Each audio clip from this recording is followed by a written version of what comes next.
These last couple of days have been wild for me. Not wild in the sense of Ferris Bueller's Day Off, wild in the sense of the last three Star Wars movies, in that it's just been pure pain from beginning to end. A couple of weeks ago, I would say about 4 or 5 at this point, I had gotten a cavity filled. Now, this was the final cavity I was going to have filled after I had a bunch of minor ones. And that after this, my dentist was like, hey, you know what? You're good to go. I don't see any more cavities. Why don't you just go on your way? We'll see you in 6 months for a cleaning. I was like, sounds good, doc. I'm walking down the street. I'm like, skippity-doo-dah, skippity-day, my oh my, what a wonderful day. But a couple days ago, I would say around last Saturday almost, my tooth, for some reason, had a problem. The filling that was in it had magically disappeared. It had done a Jason Bourne Mission Impossible escape and was just gone in the wind. I don't know where it went. I don't know how. Due to unimaginable circumstances, it just disappeared. And so I brought this up with my mom, who called my dentist, and when my dentist sat down with me, he was trying so hard to solve this like it was a puzzle, like it was some sort of riddle of the Sphinx and his life was on the line. Like, he treated this like his whole career was a lie at this point. He was like, you say the filling fell out. That doesn't happen. And I may or may not, a couple days before I got this tooth filled, punched my jaw in excitement because of something I was doing. I'm not going to go into details, just know I spent a lot of hours working on something and it was finally done and I accidentally punched myself in excitement right where the filling was. And I tried to elude this and get my doc down this road of, hey, I punched myself in the jaw and that's how the filling fell out. And he was like, could it have been not enough heat? Did we not put enough UV lighting on it so that it hardened correctly? And he's over there pondering. I'm like, doc, do you think trauma from a fist or a rock could do this? And he's standing up in this little doorway and he just freezes and stares off into the distance like he's going through an exorcism and just that wouldn't happen. Not to my fillings. And then disappears behind a curtain like the Wizard of Oz. And in that moment, I felt true fear. I felt like I was in danger. You know that chill down your spine when things are going wrong and you feel terror and that you're being preyed upon? That's what I felt. But after about 20 minutes of me and my dentist spitballing conspiracy theories of what happened to this tooth filling, we decided to get down to brass tacks and actually start filling in this tooth. So my doctor lathered himself up in a full bodysuit of Purell, slid across the floor like a penguin, and began filling in my tooth. And that was the shortest 30 minutes of my life. But while those 30 minutes were flying by, I easily reflected upon the worst cavity experience I ever had. And looking back on it, it's somewhat regrettable because it could have very easily been avoided. So before I went to the dentist I currently go to, I would go to a pediatric dentist, basically a kid's dentist. And they'll take people up until the age of 17 or 18, basically when that kid becomes an adult, because for obvious reasons, they don't want an adult going to a kid's dentist office. But switching around dentists is very annoying if you've never done it, because usually you have to go in, you have to be like, hey, we're going to do x-rays and a cleaning and all that, just so that they can have your teeth on file, and then start working around and being like, it seems you got cavities, we'll set up appointments for you to get those fixed. It's a whole process, and finding the time to actually shoe in a dentist appointment to just become a patient was a bit of a hassle. I got lucky where my dad had canceled his dentist appointment and I was able to take its place. But at this pediatric dentist, we had a whole new problem. Because I was 16 or 17 or somewhere in that age range of just being almost legal age of 18, they had a hard time shooing me in. Because they were like, oh, we don't know if your insurance is going to pass it, and say, he's still a kid, or we don't know if we're going to be able to take him, and we don't know if you're going to have to pay out of pocket if we do. So there was a lot of problems. Now, my whole ideology around cavities is that if I'm not in sheer pain, I really won't talk about it. Unless my dentist themselves brings it up and is like, that cavity might become a problem. You want us to just nip that in the butt? And I'll be like, sure, doc, let's get it done. Now, as a kid, I really hated the dentist. I don't mind the dentist nowadays, mainly because it's a very simple process, and my dentist is great. But as a kid, you hate the dentist because it's a man playing around in your mouth as a kid. And that's a very fucked up sentence I just said there. But we eventually do get shoehorned in. And I just want to say that they should have shoehorned me in because of my legacy as a patient there, okay? My legacy, I paid for that doctor's above-ground pool, I paid for his in-ground bar in the basement, I paid for his kid's college, his second mortgage. That doctor owes me his life for what I paid off. He could have bought an Apache helicopter with the money I put in to get cavities fixed on that man. The money that my insurance paid to him to fix my cavities, he owes me for this. But yeah, there's even like this funny joke in our family where my brothers constantly talk about how I was a supervillain to that man because I just didn't take good care of my teeth. And so yeah. So it comes time for me to get this cavity filled, and I learned that day, my dentist isn't going to be the one doing it. And it's this new girl. She's a very young girl, freshly out of college, and I get it. In the medical field, you want to have as much hands-on experience as possible. And this is really taking off the floaties and throwing her in the deep end. We're going to have you fix a cavity. And it was all going fine until we actually got started. You know, she was very sweet talking to me as I was in the chair, and we were getting set up for all of it. And then the actual process happened. You see, when you have a cavity filled, if you've never had one, number one, I don't believe you, and number two, it's a very simple process that is very scary when you're the one in the chair. First, what they do in modern standards is they numb your gums, so that when they go in with numbing agents for the nerves, so that way you're not feeling pain while they're drilling away your tooth and filling it in, they just didn't have that. They didn't have the numbing for the gums. They just had the numbing for the nerves. And so what they did was they had this machine that had a very specific process to it, which I'll get into in a minute. So what it had was this big box with all these buttons on it. I don't know what the buttons did. I didn't care. It kind of like beeped and booped every now and then just to prove it was alive or something.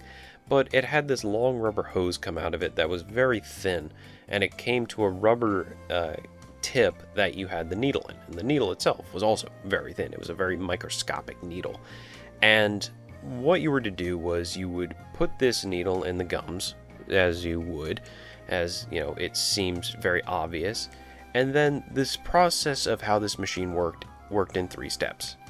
First, it would beep to say that it was on and that it was functioning. Beep 2 meant that, hey, we're starting to pump numbing agent into this kid's gums. And then the third beep was that it was finished. Now, the new girl didn't know this, but her senior nurse did. And the senior nurse kind of just said, you know, it's a very simple machine, you'll get the hang of it, without saying a simple word of how it worked to her. And so this girl's going into the deep end, is given this machine she knows nothing about, doesn't know how to work it, and is kind of looking at me with sweat dripping down her face like she's defusing a bomb. And I'm freaking out. I'm freaking out because my nurse is freaking out. The woman who is going to be filling my cavity and messing around in my mouth is going to be freaking out because she doesn't know how the numbing agent machine works. But she had misinterpreted all of it. She didn't know there were 3 beeps. She thought there was only 2. And so the first beep goes off and she's like, oh god, it's starting. And so she takes the needle, and you know how people kind of do that trick where they like wrap the needle around their finger and flick it and it like gets stuck in a piece of wood or cuts through a balloon or paper or something like that? That's basically what she did. She took it, she, elegantly flipped and turned it through her fingers and then flicked it into my gums. Now, usually you don't go all the way with needles. You stop about a third of the needle in just to make sure you're there, because with some people their gums are thinner, other people's gums are very thick, and because of this you have to kind of eyeball how deep you go.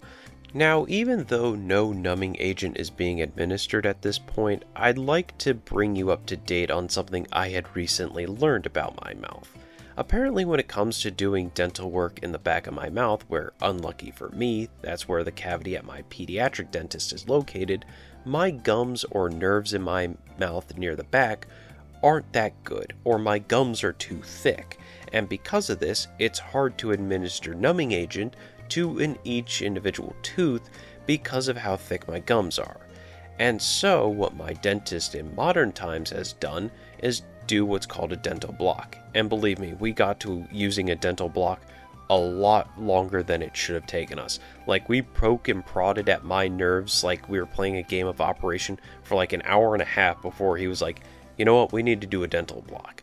A dental block, for simple terms, is when you find the nerve canals on the left or right side of the mouth, right where those jaw muscles are. So if you stretch your mouth and feel those muscles on the side of your mouth, they'll poke and prod those and find the nerve canal there. And then they'll numb, inject for 10 seconds, and then it takes about 10 minutes for your entire left side or entire right side of your mouth to be completely numb. Now, I didn't know this at the time, so knowing this nowadays, it wouldn't have made a single difference in the operation I already was in. So the second beep goes off on the machine and she's like, oh, it's time to actually start doing this. And she pulls out the needle. Now, I probably should have said something here. I probably should have spoken up with my concerns, but that is, could she even understand me? You see, I also had the big problem of those jaw blocks that they have on you to keep your mouth open, because apparently this lady was very fearful that I was gonna bite her, that I was gonna like snap and take off her index finger, like Jaws taking that one dude's hand.